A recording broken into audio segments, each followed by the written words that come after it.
move forward, I would now take the opportunity to invite our Honorable Chief Guest, Ms.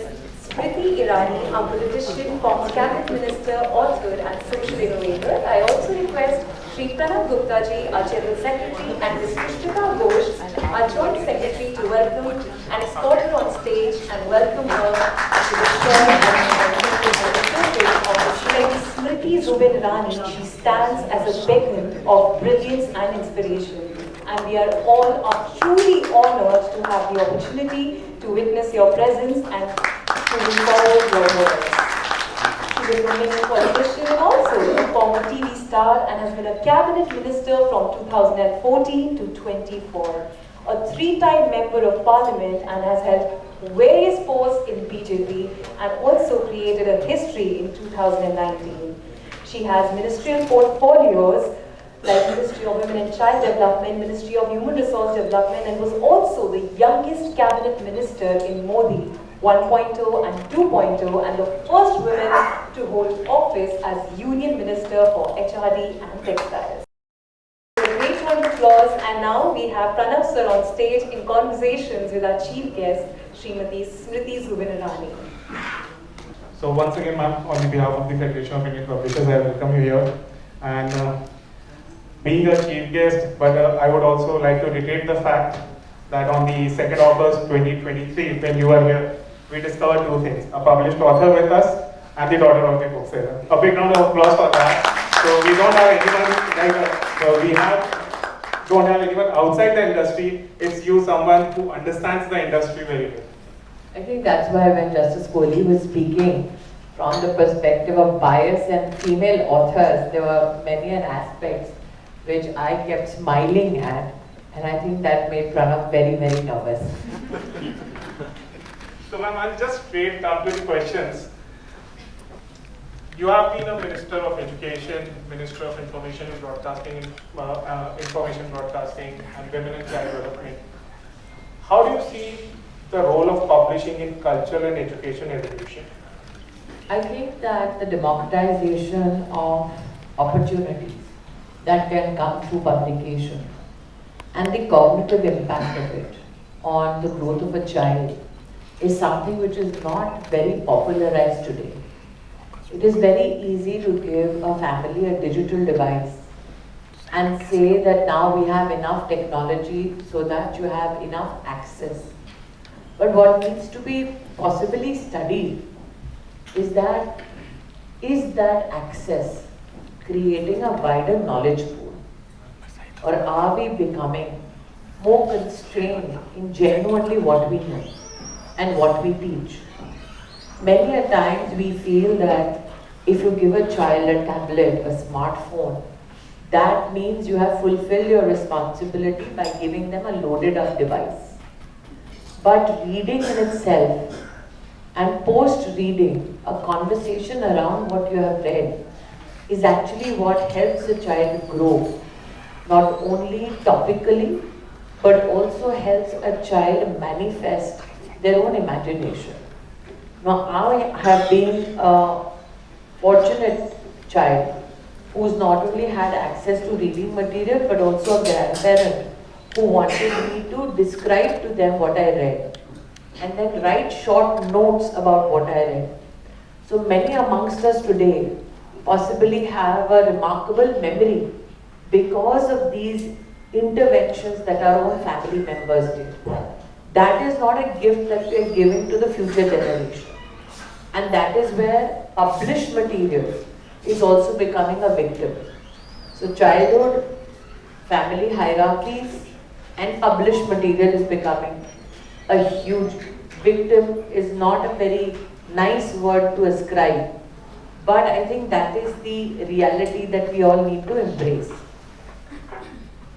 There was an assumption that the more technology grows, the more culture will prosper. But the reverse has happened. Because we are a nation that has had a celebration of 16,000 dialects, 125 constitutionally recognized languages. Now Rajkumar ji from his region can tell you of many dialects in which neither is there technology available, nor today does published material exist. So the reverse is happening. We are killing culture in many minor languages because we presume technology will help it prosper. Publishers think that, oh, there will be technology and hence I will have a constrained market, hence there is no need to publish because there will be no takers. Ultimately, what publishers do is not only social service, but their entire enterprise has to be profitable to some extent. So in the tussle between technology and published material, I think culture is very slowly, gently dying a death, especially in languages that are not very robustly used every day. And then what is culture? So today if you heard Justice Kohli's entire speech, a lot of her speech was about writers and female writers internationally recognized. But when you have to speak about Indian female writers, you're constrained because there is no such elaborate mechanism where you can identify region-wise, language-wise female writers. So in the absence of such material, and you may have it in your libraries, you may have it as publishers in your repository, but it's not out in the public domain. So are we killing the culture as we knew it? And if what we knew as culture is dying, what is the culture that we're giving forward? I mean, it's interesting she speaks about George Eliot. Not many people, in fact, know George Eliot is. By the very name, they may presume it's a man. Now, one of the greatest works in literature is War and Peace. And we all ascribe Leo Tolstoy to have written it. How many of you know that the original manuscript was reread, edited, and the copyist was a lady called Sophia Tolstoy, who was his wife. So there are many such issues which, like I said, culturally belong to humanity, but are dying a death because even federation programs like this, how many of them are done across the country? Not many. It must be quite a challenge for the federation to come together to Delhi to celebrate your achievements. Imagine how much is dying in the spaces you are not going to. So I don't want to be a fatalist, realist, but this is the reality we have to deal with. So coming to the industry side, when we mentioned about under the leadership of the Prime Minister Modi, we came out with the new education policy 2020. Yes. Within the policy, it also talks about the national book promotion policy. Though India is having more than 75 years of independence, and the first idea to mute the national book promotion policy was in the year 1970. Since then, till now, the policy is pending, and even when under the chairmanship of the Honorable Minister of Education, the committee has started working. It's still in a very nascent stage. If we look at the trade market of India, it is nearly 4% vis-a-vis with the European countries and other Southeast Asian countries, because there they have a national book promotion policy or a national book policy where students are encouraged to read books beyond their curriculum, and there we have a very robust culture on book reading. How do you see what is the strategic policy measures happening? As somebody who wrote the education policy, I'm very glad that you celebrate the fact that we have a book policy. The issue is, and again, this is a morning to be extremely blunt, between the judiciary and the legislature, we can create policy. The judiciary can adjudicate on policy. But who are the takers? It is the citizens of our country. So can you force a policy down the throat of any parent or any child or any book reader? You cannot. What have we done collectively as a society to encourage book reading? We have encouraged AI, we have encouraged smartphones, we have encouraged digital financial transactions, but that's because they became the everyday need of people. In a country which has 6 lakh villages, when the Prime Minister spoke about financial transactions digitally, many scoffed and said, "Kaun karega?" But now, there's not a single vegetable vendor who functions without it. Why? Because it became a part of their life.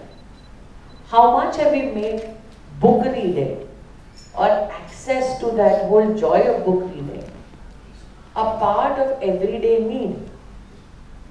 Now, when you talk about education and policy, you see the challenge is in our country, when you contextualize us with the Western world, we have, and there may be people in the audience who may agree with me or disagree with me, we have had child rearing and education only from the perspective of what degree can get you what salary.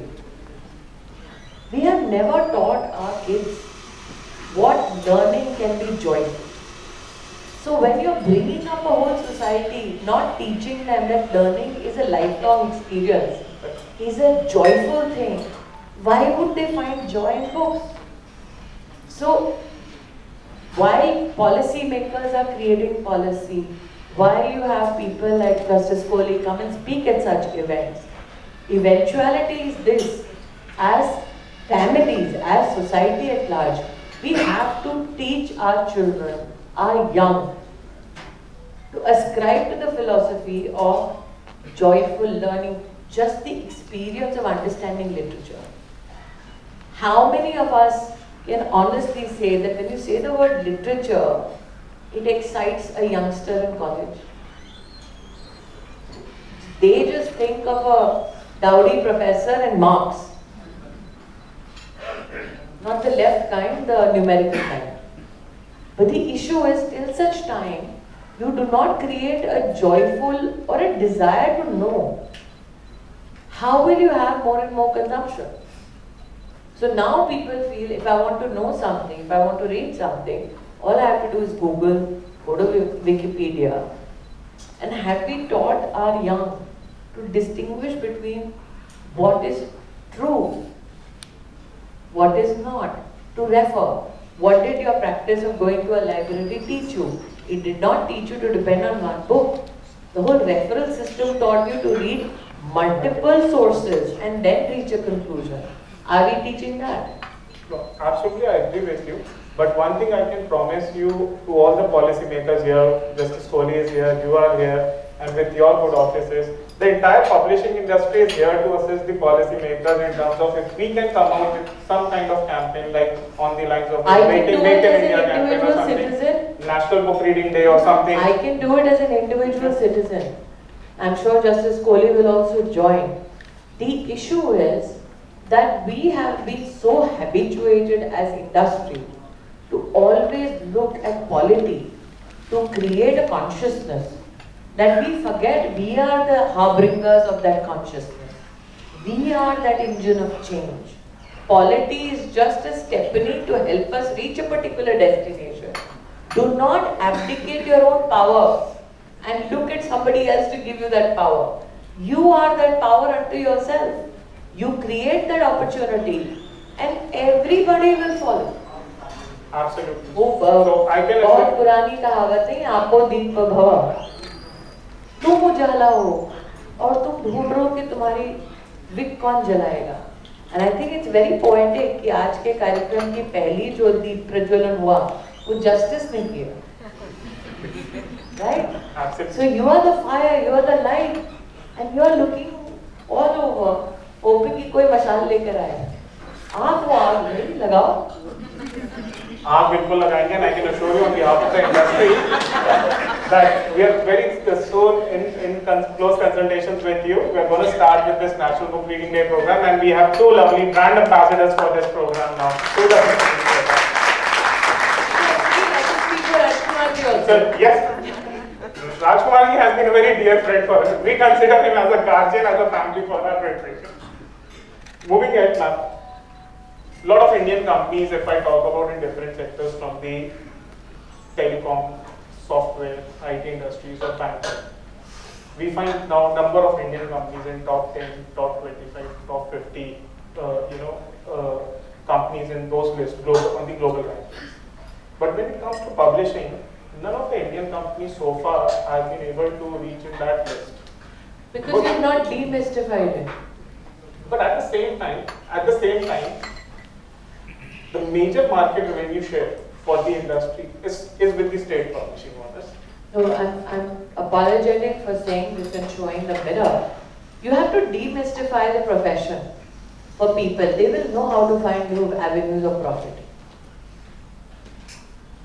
In IT, in infrastructure, people, and especially youngsters and investors, they see the opportunity because they see the financial outcome of their input of time, experience, and also if they want to navigate new circumstances.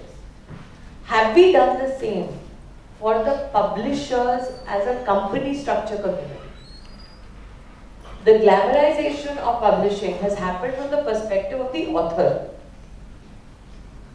The input and investment possibly will come into establishments which are brick and mortar, which may want to do an additional coffee shop or a place to sit and converse. How much of effort has been put to highlight that publishing can be profitable? Because nobody wants to invest in misery. Everybody wants to invest in a possibility. So if we firstly create, I understand that state has contracts that it gives out through NCRT and the state entire mechanism to publish school books. But is that what publishing is all about? So the fact that you have a variety of options to grow is something I think that needs to be told to youngsters at large, not only as consumers of books, but as entrepreneurial opportunities and investment opportunities. As an investor today, if some XYZ wants to come and invest in Indian publishing, do they have enough information about the profitability prospects of your industry? Do they have enough information for Justice Kohli to be constrained to speak from much research? And what I followed of her career, she really puts in a lot of effort into research. But can you imagine that when you start to research, and let's say she speaks about gender, where are the numbers that she can profess about how much money does an author get comparatively when she talks about, let's say, fees and a bias in fees? There is no number today. So when we talk about the prospects of an expansion of the publishing world, apart from dependence of state, what is the value we've created in the private sector for somebody to become a publisher or to take an old publishing house over, invest and grow? Till such time we do not create publicly those knowledge concepts, you will see things संकुचित होता जाएगा, expand तभी करेगा. आज आप किसी को भी बोले, why is a Zepto or a Blinkit getting money? Because they took something which barely employs 5 people or 10 people, made it an opportunity for, let's say, 1,000 or 10,000 people. How many people does the publishing industry end up impacting in terms of jobs? Have we ever enumerated that? Because the minute the state and policy makers sees your employment giving potential, they will rally behind you. The minute they see your potential to attract foreign or domestic investment, they will rally behind you. Everybody will step up to give you a helping hand every time you say, okay, we are fraught with challenges. But that will only take you to a certain level. So yes, if you want to prosper, while most distinguished publishers have to run after policymakers, some bureaucrat, for that next tender, for that next opportunity, the issue is, can the federation come together and explore avenues in the private sector for growth, attract more investment? Why? Because you're also the repository of Indian talent. Your IP potential is immense, but that has to start becoming public. Absolutely, I agree with you. So it's all about the value proposition by the industry that has to be created, and we need to attract both the policymakers and the real investors to come into it. The policy maker will follow, always. Policy always follows people's power, remember this. You are the people's power. Leverage it. So talking about now artificial intelligence today, majority of the artificial intelligence tools, they work upon the, they are being trained on the various formats of the content. Yeah. And publishing industry is one of the key industries again where it is very much affected with the, the scrapping of the unauthorized ways, the way these AI tools have been scrapping our data and have been, training their machine learning and AI processes. How do you see potentially AI as a challenge for all industries? It has its own advantages. I think that you advantages need to leverage the good offices, the learning, the expansive knowledge of people like Justice Guru. First, to understand where the law is being breached incessantly and to take a firm position on it. No fights are won by Mr. Gurkar. You have to roll up your sleeves, you have to study the issue at large, because those in the AI business have their coffers full and they have great legal representation. And they have an in-depth knowledge not only of their industry, but also industries that they are hoping to kill. Are you as soundly equipped to take on the fight? Because no fight is won half-heartedly. And you can never ever shake hands with people who are trying to, as Justice Kohli just very politely said, kill you. But you have to be ready, you can't do a half-hearted battle. It need not be a battle. But respect for the adversary only comes when the person fighting you is very well prepared. So yes, AI is continuously breaching many boundaries, including IP. But have you evidenced it? Because even if you go to a policy maker or to a judicial body, they will seek evidence. You cannot frighten people into disusing something. You can inform them better. Let me give you a small example. I am also a strategic advisor to the Confederation of Small Traders. Now, if you look at the small trader in this country, they would barely get a space in claridges because they are not well turned out many a times, they agitate on the street. But as of March 2023, what is the value they brought to the Indian retail market? $844 billion worth. There are 12 million kirana shops in our country. 1 crore 20 lakh. All mom and pop run. Family run businesses. They would hire at least one more person. That is 2 crore 40 lakh people. Now when they come together, we brought them under a federation of 40,000 trade unions. They have 8 crore members in it. So when they sit on the table and they say, listen to me,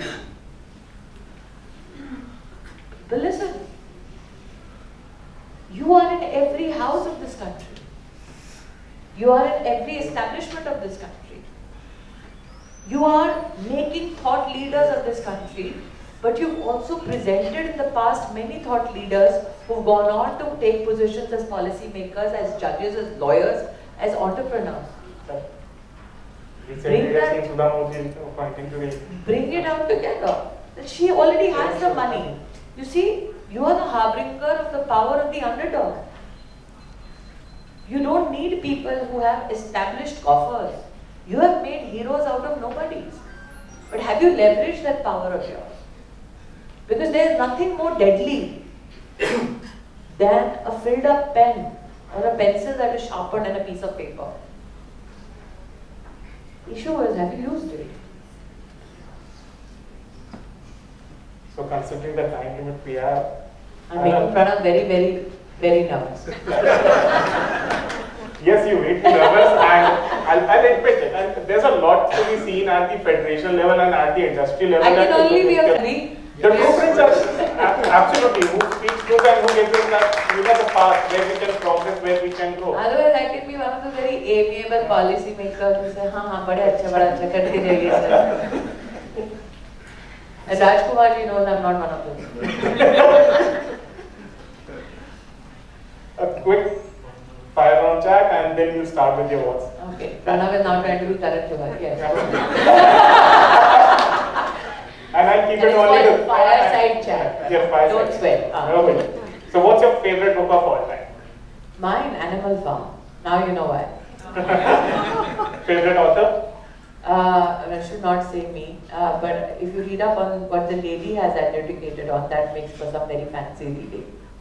But I think that if you've read it from childhood onwards, you know enough not to be wedded to a particular author. You know enough to explore across the range. So I do that. Okay. Do you prefer print book or e-book? I do not have an e-book facility at all. I'm still the old school.